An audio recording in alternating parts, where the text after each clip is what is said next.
அஸ்ஸலாமு அலைக்கும் வரஹ்மத்துல்லாஹி வபரகாத்துஹு.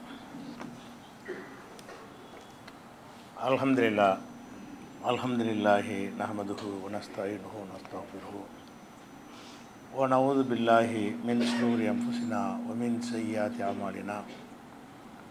மன் யஹ்திஹில்லாஹு ஃபலா முதில்ல லஹு வ மன் யுضلில்ஹு ஃபலா ஹாதிய லஹு. வ அஷ்ஹது அன் லா இலாஹ இல்லல்லாஹு வஹ்தஹு லா ஷரீக லஹு வ அஷ்ஹது அன்ன முஹம்மதன் அப்துஹு வ ரசூலுஹு அம்மா பஅத். கண்ணியத்திற்குரிய எல்லாம் வல்ல அல்லாஹு ஜல்ல ஷானஹு தஆலாவின் நல்லடியார்களே, இஸ்லாத்தின் பார்வையில் உடை என்கிற தலைப்பில் எந்த மாதிரியான உடைகள் அணியலாம், அணியக்கூடாது என்ற விவரங்களை நம்ம பார்த்து வருகிறோம். சென்ற வாரம் தொப்பி தலைப்பாகை சம்பந்தமாக நபிகள் நாயகம் ஸல்லல்லாஹு அலைஹி வஸல்லம் அவர்கள் அணிந்தார்கள் என்று இருந்தால் கூட அது சுன்னத் என்பதில் வராது. இஸ்லாத்தினுடைய அடிப்படையில் வஹீயில் எது செஞ்சாங்களோ அதுதான் மார்க்கமாகும் என்பதை விளக்கணும். இது போக நபிகள் நாயகம் ஸல்லல்லாஹு அலைஹி வஸல்லம் அவர்கள் தொப்பி அணிந்திருக்கிறார்களா என்றால் அணிந்திருக்கிறார்கள். சில நேரங்களில் அணிந்திருக்கிறார்கள். அந்த அணிந்த தொப்பி எப்படி இருந்தது, அந்த தொப்பிக்கும் நம்ம சொல்கிற தொப்பிக்கும் சம்பந்தம் இருக்கிறதா என்பதை கூடுதலாக நம்ம அறிந்து கொள்ள வேண்டும். தொப்பிக்கு பற்றி சொல்லக்கூடியவங்க ஒரு ஆதாரமாக என்ன காட்டுவாங்கன்னு கேட்டால், ரசூல் ஸல்லல்லாஹு அலைஹி வஸல்லம் அவர்கள் ஷஹீதுகளை பற்றி, உயிர் தியாகிகளை பற்றி சொல்லும் பொழுது, உயிர் தியாகிகள் 4 வகையாக இருக்கிறாங்க. மறுமை நாளில் உயிர் தியாகியை எழுப்புறாங்கல்ல, அவங்கள 4 கேட்டகரியாக அல்லாஹ் பிரிக்கிறான். அதில் ஒரு ஆள் என்னென்னு கேட்டால், நல்ல வலுவான ஈமான் உள்ளவர், அவரை அல்லாஹ்வை சந்திக்கிறதுக்காக போரிட்டவர் என்று ரசூலுல்லாஹ் சொல்லிவிட்டு அவருக்கு கிடைக்கிற அந்த அந்தஸ்தை பற்றி ரசூலுல்லாஹ் சொல்லும் பொழுது, அந்த மனிதருடைய நிலையை பார்க்க மக்கள் இப்படி தலையை உயர்த்தி பார்ப்பார்கள். அவ்வளோ உயர்ந்த இடத்துல அந்த ஷஹீத் அல்லாஹ் வச்சுருப்பான் என்று சொல்கிறாங்க. அப்படி சொல்லும்போது உங்கள் தலையை உயர்த்தி இப்படி காட்டுறாங்கல்ல, அப்போ அவங்களுடைய தலையில் இருந்த தொப்பி கீழே விழுந்தது. அந்த ஹதீஸில் எப்படி வருதுன்னு கேட்டால், இந்த சுகதாக்களை பற்றி சொல்லும் பொழுது அவங்களுக்கு இருக்கிற உயர்ந்த அந்தஸ்து உயர்வான இடத்துல இருக்கும், மக்கள்லாம் அப்படி அண்ணாந்து பார்ப்பாங்க என்று சொல்லும்போது அவங்க தலையில் இருந்த அண்ணாந்த தொப்பி கீழே விழுந்துரும். அண்ணாந்து பார்க்கும் பொழுது தொப்பி கீழே விழுந்து விட்டது என்று வருகிறது. இந்த ஹதீஸில் வச்சு இப்போ ரசூலுல்லாஹ் தொப்பி போட்டிருந்தாங்க என்று சிலர் இதை வாதமாக வைக்குவாங்க. ஆனால் இந்த ஹதீஸில் இதை அறிவிக்கக்கூடிய ஃபலாலா பின் உபைதுங்கிற அந்த சஹாபி உமர் வழியாக அறிவிக்கிறார். உமர் அவர்கள் ரசூலுல்லாஹ் வழியாக அறிவிக்கிறதா இந்த செய்தி இருக்கிறது. இந்த ஃபலாலாங்கிறவர் என்ன சொல்கிறாருன்னு கேட்டால், அவருடைய தொப்பி விழுந்ததுன்ற அந்த வாசகம் இருக்குல்ல, அது உமருடைய தொப்பியா ரசூலுல்லாஹ்வுடைய தொப்பியான்னு தெரியல. உமர் அதை சொல்லும்போது இப்படி தலையை உயர்த்தி காட்டுறாரு. ரசூல் ஸல்லல்லாஹு அலைஹி வஸல்லம் அதை சொல்லும் பொழுதும் அண்ணாந்து பார்த்து அதை சொல்கிறாங்க. உமர் அதை சொல்லும்போது அண்ணாந்து பார்த்து என்ன செய்கிறார், இப்படி சொல்கிறார். அப்போ அவருடைய தொப்பி, அவருடையன்னு முட்டையாக வருது. அவருடைய என்பது ரசூலுல்லாஹ்வுடைய தொப்பி என்றும் எடுத்துக்கொள்ள முடியும், அல்லது உமருடைய தொப்பி என்று எடுத்துக்கொள்ள முடியும். யாருடைய தொப்பியை சொன்னார் என்று எனக்கு தெரியலை என்று அவரே அந்த அதிசயில் சொல்லிடுறார். அந்த அறிவிப்பாளர் என்ன செய்கிறாருன்னு கேட்டால், ஃபமா அத்ரி கலன் சூத் உமர் ஆறாவது கலசவத்த நபி ஸல்லல்லாஹு அலைஹி வஸல்லம், இது உமருடைய தொப்பியை இவர் குறிப்பிடுகிறாரா அல்லது நபியுடைய தொப்பியை குறிப்பிடுகிறாரா என்று எனக்கு தெரியலை. இப்போ அறிவிப்பாளர் அவருடைய தொப்பின்னு சொல்கிறது ரசூலுல்லாஹ் தொப்பி போட்டிருந்தாங்க, இப்படி அண்ணாந்து பார்த்தாங்க, கீழே விழுந்துச்சுங்கிற அர்த்தம் வச்சுக்கிடலாம். அந்த செய்தியை உமர் அறிவிக்கும் போது அவர் அண்ணாந்து பார்த்தாரு, அவர் தலையில் தொப்பி கீழே விழுந்துச்சுன்னு எடுத்துக்கிடலாம். ரெண்டில் யாருங்கிறது உறுதிப்படுத்தப்படாத செய்தியாக அதுலேயே அப்படி வருது. அதுலேயே எனக்கு தெரியலை ரசூலுல்லாஹ் பற்றி சொன்னாரா அல்லது உமரை பற்றி சொன்னாரா என்று எனக்கு தெரியலைன்னு ஒரு விஷயம் வந்துடுது. அடுத்ததாக இன்னொரு விஷயம் என்னென்னு கேட்டால், இந்த ஹதீஸுடைய அறிவிப்பாளர் எடுத்துக்கிட்டிங்கன்னு சொன்னால் 2 பலவீனங்கள் இருக்கிறது. அபு யஸீத் அல் ஹவுலானின்னு ஒரு ஆள் அறிவிக்கிறார். இவர் யாருங்கிறது தெரியலை. இந்த ஹதீஸை உமர் சொன்னதாக ஃபலாலான்றதை அறிவிக்கிறாரு, அவர் சொன்னதாக அறிவிக்கிற ஆள் யாருன்னு கேட்டால் அபு யஸீத். இந்த அபு யஸீதுல் ஹவுலானி என்பவர் யார், நம்பிக்கையான ஆள் தானா, அறிஞர்கள் அவரை பற்றி நற்சான்று கொடுத்துருக்குறாங்களான்னு பார்ப்பாங்க. யாராவது சில அறிஞர்கள் ஒரு அறிஞராவது அவர் என்ன செய்யணும், நம்பகமானவர் உறுதியானவர்ன்று சொன்னால் தான் அவர் வழியாக உள்ள செய்தி வந்து ஆத்தன்டிக்கான செய்தியாக ஆகும். இவரை பற்றி யாருமே எந்த ஒரு நற்சான்றும் கொடுக்கல. அப்படிங்கிறதுனால இது ஒரு பலவீனமான ஒரு அறிவிப்பாளராக அவர் வந்துடுறாரு. அவருக்கு அப்புறம் அறிவிக்கக்கூடிய ஆள் யாருன்னா இப்னு லஹியான்னு ஒரு ஆள் அறிவிக்கிறாரு. இவரும் நினைவாற்றல் குறைவாக உள்ள ஆள், பலவீனமான ஒரு ஆள். அப்போ இந்த ஒரு ஹதீஸில் 2 பலவீனமான ஆட்கள் வேறு வர்றாங்க. ஒன்று இது ரசூலுல்லாவா உமரா என்று உறுதிப்படுத்தி சொல்லலை. 3வது விஷயம் என்னன்னு கேட்டால், தொப்பிங்கிறது அது சுன்னத்தில் எப்படி வரும், எல்லோரும் தானே போட்டிருக்காங்க. தொப்பிங்கிறது வந்து மார்க்கத்தில் எப்படி அதை வலியுறுத்த முடியும் அப்படிங்கிறதையும் பார்க்கணும். அதனால் ரசூல் ஸல்லல்லாஹு அலைஹி வஸல்லம் அந்த தொப்பி போட்டார்கள் அந்த சந்தேகத்தோடு உள்ளக்கூடிய இந்த ஆதாரம் வந்து ஆதாரமாக ஆகாது. தொப்பியே போட்டு இருந்தால் கூட நம்ம ஏற்கனவே உங்களுக்கு இஸ்லாமிய அடிப்படையே சொல்லிட்டோம். தொப்பி இந்த மாதிரி சட்டையெல்லாம் வந்து அது அந்த நாட்டு வழக்கப்படி அணிவாங்க. அதெல்லாம் மார்க்கத்தில் நம்ம என்ன செய்யக்கூடாது, சேர்க்கக்கூடாது என்ற அடிப்படை உங்களுக்கு தெளிவாக முன்னாடியே விளக்கியாச்சு. அதே மாதிரி தொப்பியை போடணுங்கிறவங்க இன்னொரு ஹதீஸ் எடுத்து காட்டுவாங்க. இந்த ஹதீஸு திருமதியில் வரக்கூடிய ஹதீஸ் தான். அதில் என்ன வருதுன்னு கேட்டால், ருக்கானான்னு ஒரு ஆள் இருந்தார். இந்த ருக்கானாவும் ரசூல் ஸல்லல்லாஹு அலைஹி வஸல்லம் அவர்களும் மல்யுத்தம் செஞ்சாங்களாம். ருக்கானா வந்து ஒரு மல்யுத்த வீரரான்.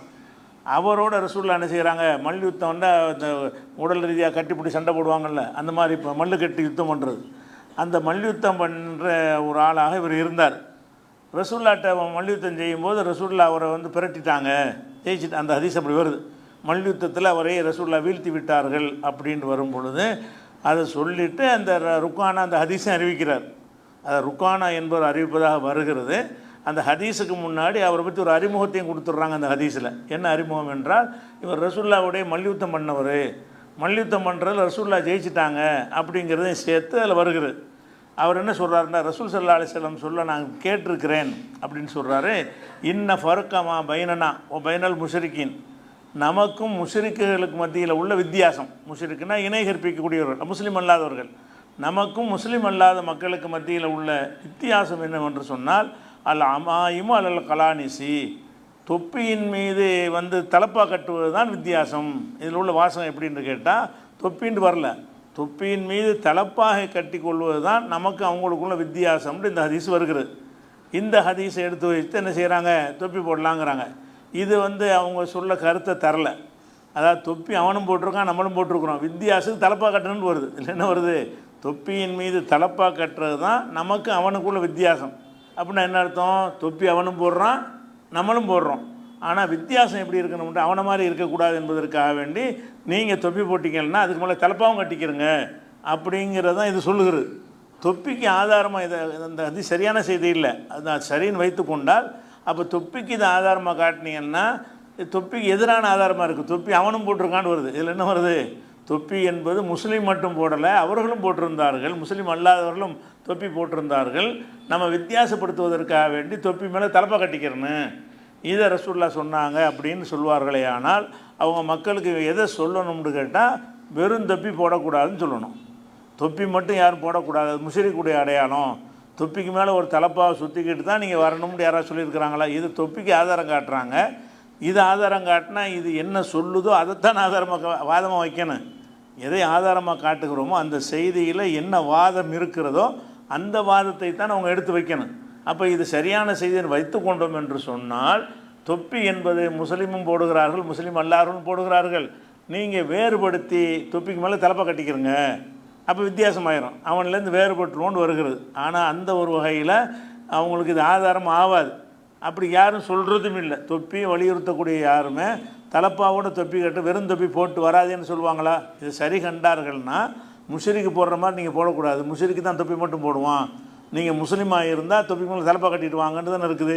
அப்போ தொப்பி போடுற ஆட்களுக்குலாம் அவங்க என்ன சொல்லணும், தொப்பி போட்டு நீங்கள் வரக்கூடாது, தொப்பி போடுறது நம்முடைய அடையாளம் கிடையாதுன்னு சொல்லணுமா இல்லையா? அவங்களுக்கு எதிராக இந்த ஹதீஸ் இருக்கிறது.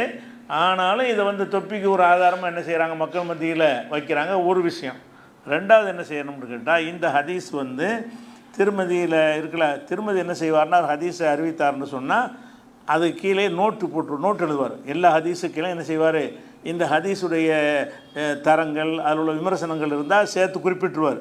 திருமதியில் அவர் என்ன செய்கிறாருன்னு கேட்டால், ஒ இஸ்னாதுஹு லைஸபில் காயிம், இதனுடைய அறிவிப்பாளர் வரிசை ஏற்கத்தக்கது இல்லை, அவரே ஹதீஸையும் போடுறாரு. போட்டுட்டு இந்த இது அறிவிப்பாளர் வந்து லைசபில் காயும், இது வந்து சரியானது கிடையாது. ஏன் சரியானது கிடையாதுன்னு கேட்டால், இதை வந்து அபுல் ஹசன் அல் அஸ்கலானி என்பவர் அறிவிக்கிறாரு. அதே மாதிரி அவரிடமிருந்து இப்னு ருக்கானா என்பவர் அறிவிக்கிறாரு. இந்த 2 பேரும் யாருன்னு நமக்கு தெரியாதுங்கிறார். உலா நாரிஃபு, நமக்கு தெரியாது. அபுல் ஹசனில் அஸ்கலானி, அபுல் ஹசன் அஸ்கலானி என்பவரையும் உலா இப்னு ருக்கானா என்பவரையும் நாம் அறிய மாட்டோம். இந்த 2 பேர் நமக்கு தெரியாது. 2 அறிவிப்பாளர் வர்றாங்க. இந்த 2 பேர் யாருங்கிற விஷயம் அவருக்கு தெரியலைங்கிறார், திருமதிக்கு தெரியலைங்கிறார். நம்மளும் தேடி பார்த்தோம், தெரியலை. வேறு வேறு அறிஞர்களும் இந்த 2 பேரை போய் தேடி பார்க்குறாங்க. இப்போ இந்த 2 பேர் யாருன்னு தெரியலை. அப்போ 2 அட்ரஸ் இல்லாத ஆளுக்கு பேரை போட்டு இந்த செய்தி பதிவு செய்யப்பட்டிருக்கிறது. அதனால் ரசூலுல்லாஹ் மல்யுத்தம் பண்ணாங்கங்கிற அதுவும் சேர்ந்து பொய்யா போயிடுது. முஸ்ரிக்குக்கும் மோமினுக்கும் அடையாளமே தலப்பாக கட்டுறதுன்னு சொல்கிறாங்கல்ல, அதுவும் பொய்யா போயிடுது. அப்போ இந்த ஹதீஸ் வந்து பலவீனமான செய்தி என்று எந்த கித்தாபில் இது பதிவு செய்யப்பட்டிருக்கிறதோ அந்த கித்தாபில் காரணத்தோடு சொல்கிறாங்க. எதனால் பலவீனமானது? இதை இப்னு ருக்கானா அறிவிக்கிறாரு, அவர் யாருன்னு தெரியாது. இப்னு ருக்கானாட்டிருந்து அறிவிக்கிற ஆள் யாருன்னா அபுல் ஹசன் அஸ்கலானி, அவர் யாருன்னு தெரியாது. 2 பேர் அறிவிக்கிறாங்க, ஒருத்தர் அறிவிக்கிறாங்க.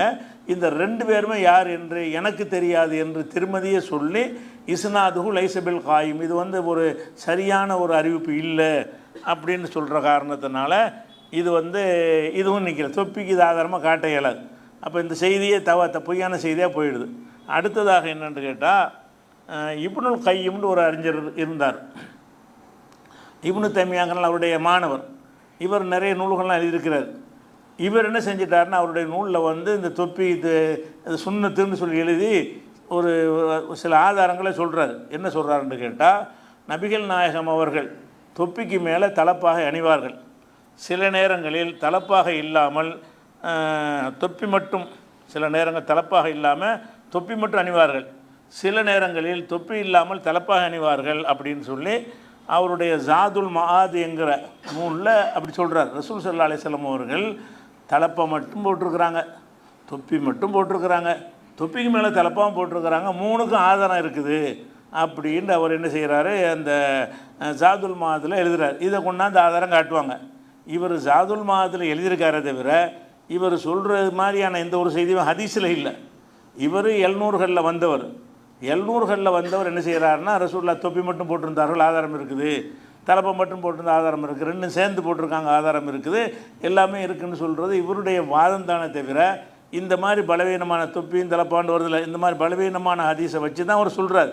அந்த ஹதீஸை எடுத்து காட்டாமல் அது வாதம் வைக்கும் பொழுது இப்னு கையிமே சொல்லிட்டாருன்னு என்ன செய்கிறாங்க, தொப்பி ஆதாரம் காட்டக்கூடியவங்க வாதம் பண்ணுறாங்க. அடுத்ததாக என்னென்னு கேட்டால், இந்த தொப்பிக்கு இன்னொரு ஆதாரம் என்னென்னு கேட்டால், நம்ம ஹஜ்ஜுக்கு ஹஜ்ஜு உம்ராவுக்கும் எஹராம் கட்டுறோம்ல, இஹ்ராம் கட்டும்போது அணியக்கூடாத ஆடைகள்னு சிலது இருக்குது. இஹ்ராம் நேரத்தில் வந்து மற்ற நேரத்தில் அணிகிற மாதிரி ஆடை அணியக்கூடாது. அதில் ரசூலுல்லாஹ் சொல்லும்போது என்ன செய்கிறாங்கன்னு கேட்டால், ரசூலுல்லாஹ்ட்ட ஒருத்தர் கேட்குறாரு, மா எல் பசுல் முஹரிமு, இஹ்ராம் அணிந்தவர் என்னென்ன அணியலாம்? இஹ்ராம்னு வந்துட்டு பிறகு இதை நம்ம வழக்கமான ஆடை அணிய முடியாது ஆண்களுக்கு. அப்போ மா எல் பசுல் முஹரிமு, இஹ்ராம் அணிந்தவர் வந்து எந்த ஆடை அணியலாம்னு ரசூலுல்லாஹ்ட்ட கேட்குறாங்க. அப்போ ரசூலுல்லாஹ் என்ன செய்கிறாங்கன்னா, லா எல் பசுல் கமீஸை, சட்டை அணியக்கூடாது, தைக்கப்பட்டு அணியக்கூடாதுல்ல, சட்டை அணியக்கூடாது. உலல் இமாமத்தை, தலைப்பாக அணியக்கூடாது. உலல் சராவியில் சொர்வால்னா அந்த பேண்ட் மாதிரி உள்ளது, அது அணியக்கூடாது. உலல் புர்னுஸ்னா தொப்பி அணியக்கூடாது என்று ரசூல் ஸல்லல்லாஹு அலைஹி வஸல்லம் அவர்கள் இஹ்ராம் அணியும் பொழுது தலைப்பாவும் கட்டாத, சட்டையும் போடாத, தொப்பியும் போடாத, சுர்வால்னா அந்த பைஜாமா போடுவாங்கள்ல அந்த பேண்ட் மாதிரி உள்ளது, அதையும் போடாதன்னு ரசூலுல்லாஹ் தடுத்தாங்கன்னு வருகிறது. அப்போ இஹ்ராம் இல்லாட்டி போடலான்னு தானே வரும். அந்த இஹ்ராம் நேரத்தில் இதை போடக்கூடாது என்று சொன்னால், இஹ்ராம் இல்லாத சாதாரண நாட்களில் நம்ம தொப்பி போட்டுக்கிறலாம், சாதாரண நாட்களில் தலைப்பை கட்டிக்கிறலாம். இந்த இஹ்ராமில் இதை செய்யாதீங்கன்னு என்ன அர்த்தம்? மற்ற நேரத்தில் செய்யலான்னு தானே அர்த்தம். அதை வச்சு என்ன செய்கிறாங்கன்னா, அப்போ தொப்பி வந்து இஹ்ராம் அல்லாத நேரத்தில் தொப்பி போடுறது சுன்னத்துங்கிறாங்க. அப்படி அர்த்தம் அதில் வருமா? ஒரு விஷயத்தை வந்து ஒரு நேரத்தில் போடக்கூடாதுன்னு தடுத்தாங்கன்னு சொன்னால், மற்ற நேரத்தில் போடணும்னு வருமா, போடுற அனுமதின்னு வருமா?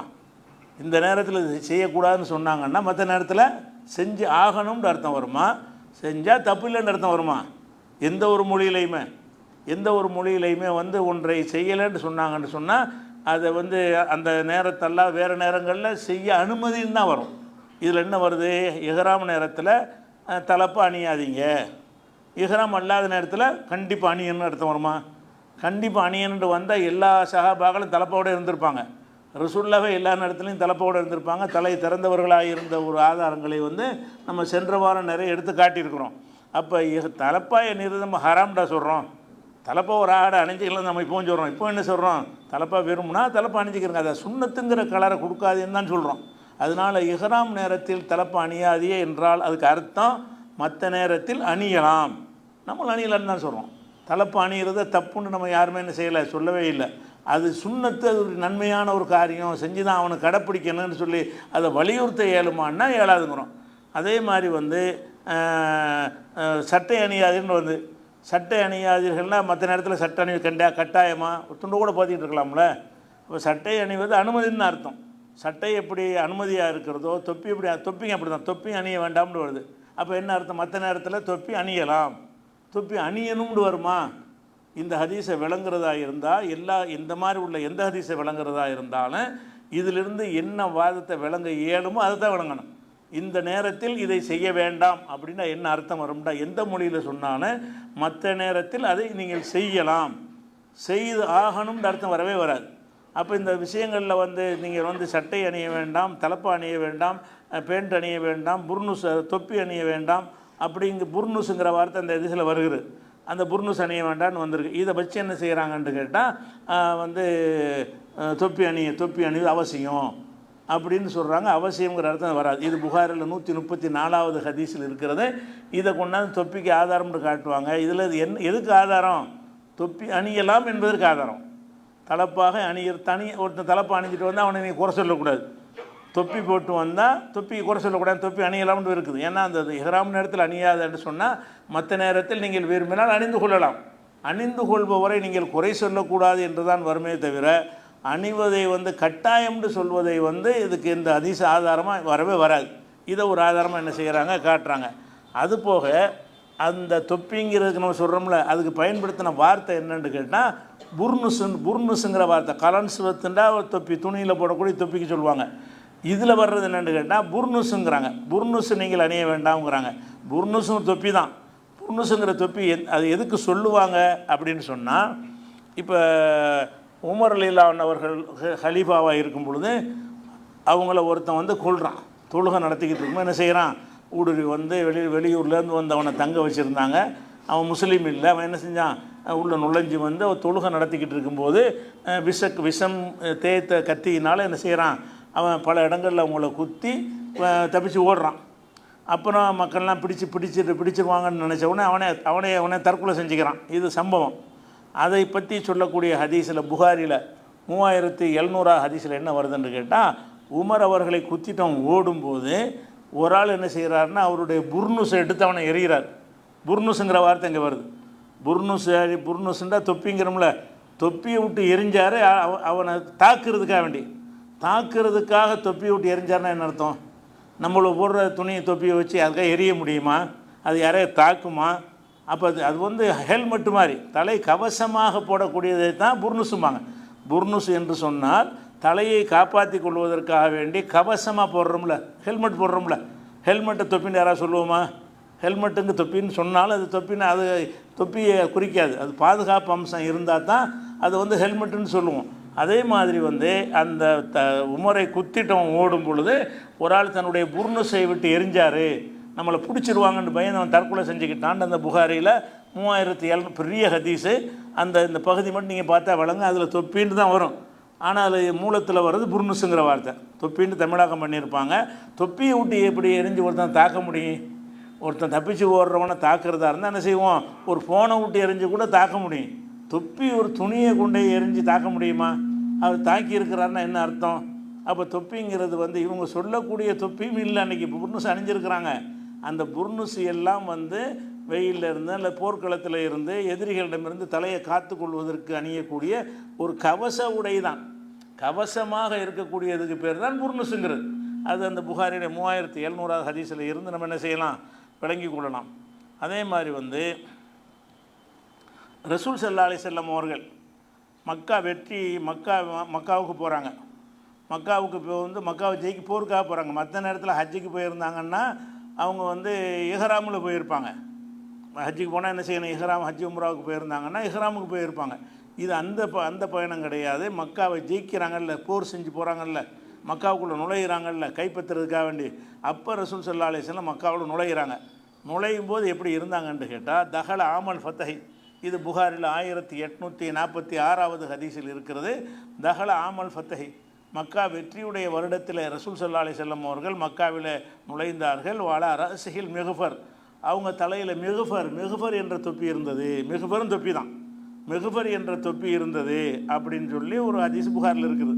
அப்போ ரசூலுல்லாஹ் வந்து மக்காவில் உள்ள நுழையும் போது மிகுஃபர் தொப்பி அணிந்தவர்களாக இருந்தார்கள். நீங்கள் மிகுஃபருங்கிற வார்த்தையை நீங்கள் தேடி பார்த்தீங்கன்னா இரும்பு தொப்பிக்கு சொல்கிறது. இந்த ரிசர்வ் போலீஸ்லாம் போட்டிருப்பாங்கள்ல இரும்புல தொப்பி, அந்த இரும்பாலான தொப்பி. ஏன்னா போருக்கு போகிறாங்க, போருக்கு போகக்கூடிய நேரத்தில் வந்து உடம்புலாம் இரும்பு கவசம் மாதிரி போட்டிருப்பாங்க. சட்டைக்கு பதிலாக என்ன செய்வாங்க, இரும்பாலான ஒரு சட்டையை போட்டிருப்பாங்க. எதிரிகள் குத்தக்கூடாதுங்கிறதுக்காக வேண்டி அந்த இரும்பு சட்டை இருக்கிற மாதிரி, தலையில் இப்போ காயம் ஏற்படக்கூடாதுங்கிறதுக்காக வேண்டி இரும்பு தொப்பி போட்டிருப்பாங்க. ரசூல் ஸல்லல்லாஹு அலைஹி வஸல்லம் இது உம்ராவுக்கு ஹஜ்ஜுக்கோ போகல, போருக்கு போகிறாங்க. எதிரிகள் எந்த மாதிரியும் இருப்பாங்க, ஆனால் சண்டை நடக்கலை, விஷயம் வேறு.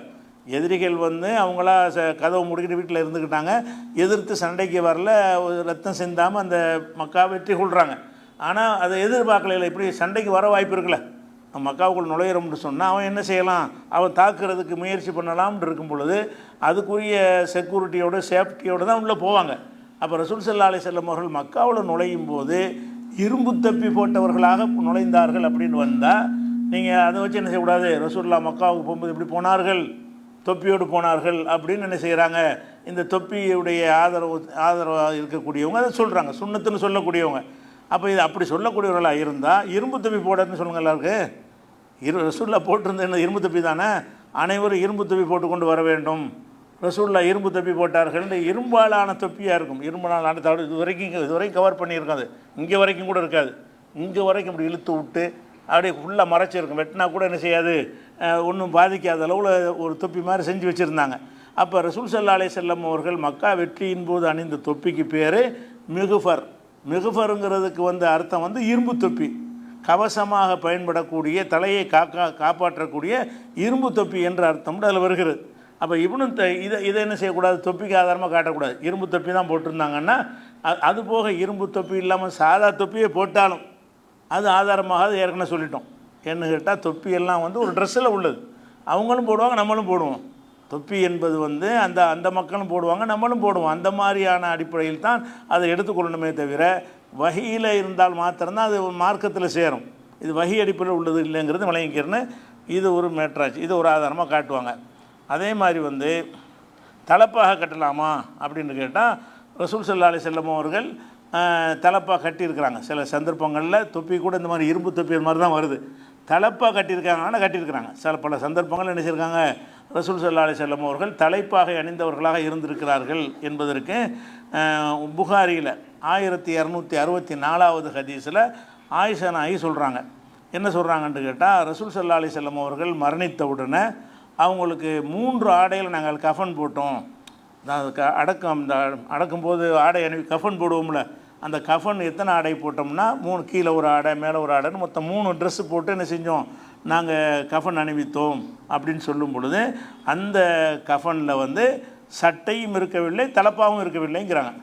அப்போ தலப்பான்னு ஒன்று இருந்திருக்கு பொதுவாக, அந்த கஃபன் போடும்போது தலப்பா இருக்கலைங்கிறாங்க. என்ன சொல்ல வர்றாங்க, ரசூலுல்லாஹ்வுடைய நாங்கள் மரணித்த பிறகு இறந்தவரை போர்த்தக்கூடிய அந்த கஃபன் ஆடையை நாங்கள் அணிவித்தோம். 3 ஆடைகள் என்ன செஞ்சோம், அவங்களுக்கு கஃபனாக நாங்கள் அணிவித்தோம். அந்த 3 ஆடைகளில் சட்டையும் இருக்கவில்லை, தைக்கப்பட்ட சட்டையும் இருக்கவில்லை, தலப்பாகவும் இருக்கவில்லை. அப்படின்னா என்ன அர்த்தம், இதையும் சொல்கிறாங்க.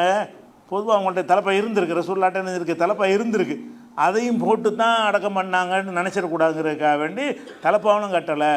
இன்றைக்கி கூட ஒரு பழக்கம் இருக்குது, என்ன இருக்குது, இந்த மார்க் அறிஞர்கள் மூத்தா போயிட்டாங்கன்னா தலப்பா கஃபனில் தலப்பாயும் சேர்த்துக்கிறாங்க. சாதாரண ஆள் மூத்தா போனால் சேர்க்கறது இல்லை. ஒரு மத குரு மார்க் மௌலானா இறந்துட்டார்னு வைங்க, அவர் அடக்கம் செய்யுமா என்ன செய்வாங்க, பெரிய தலப்பா ஒன்று கட்டி அப்படியே அந்த தலப்பா கூட அவரை கொண்டு அடக்கம் செய்யணுமா அப்படின்னு சொல்லி அந்த மார்க் அறிஞர்னா தலப்பா கட்டணும்னா விளங்கி வச்சுருக்கிறாங்க இறந்தவருக்கு. இந்த ஹதீஸ் என்னதுன்னா, ரசூலுல்லாஹ்ட்ட தலப்பா இருந்தும் கூட அந்த இறந்த பிறகு கஃபன் போடும் பொழுது அந்த தலப்பா இருக்கலை. லைசஃபி லைசஃபிஹின்ன கமீசுன் ஓலா இமாமத்துன், அந்த அவங்களுடைய கஃன் ஆடையில் வந்து தலப்பாவும் இருக்கவில்லை, தைக்கப்பட்ட சட்டையும் இருக்கவில்லை.